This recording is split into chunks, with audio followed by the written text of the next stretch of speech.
That's all I need.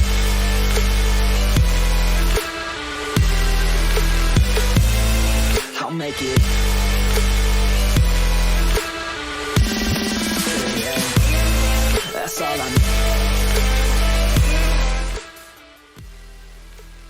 Alright, so the first thing you're going to need is a 3mm wrench to take this steering link off. Just unscrew that. That will pop off like that. And then get your long nose pliers. Remove all these R clips. I've got another R clip stuck in there so that I don't lose it.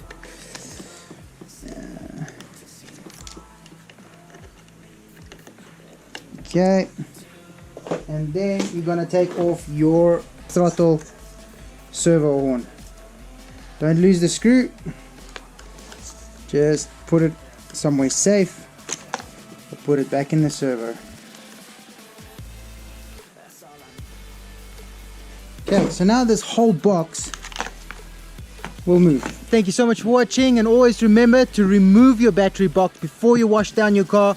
Those servos and the receiver box is not waterproof. Even though they sell waterproof servos, they're very expensive, the proper ones. Some of them are not so waterproof.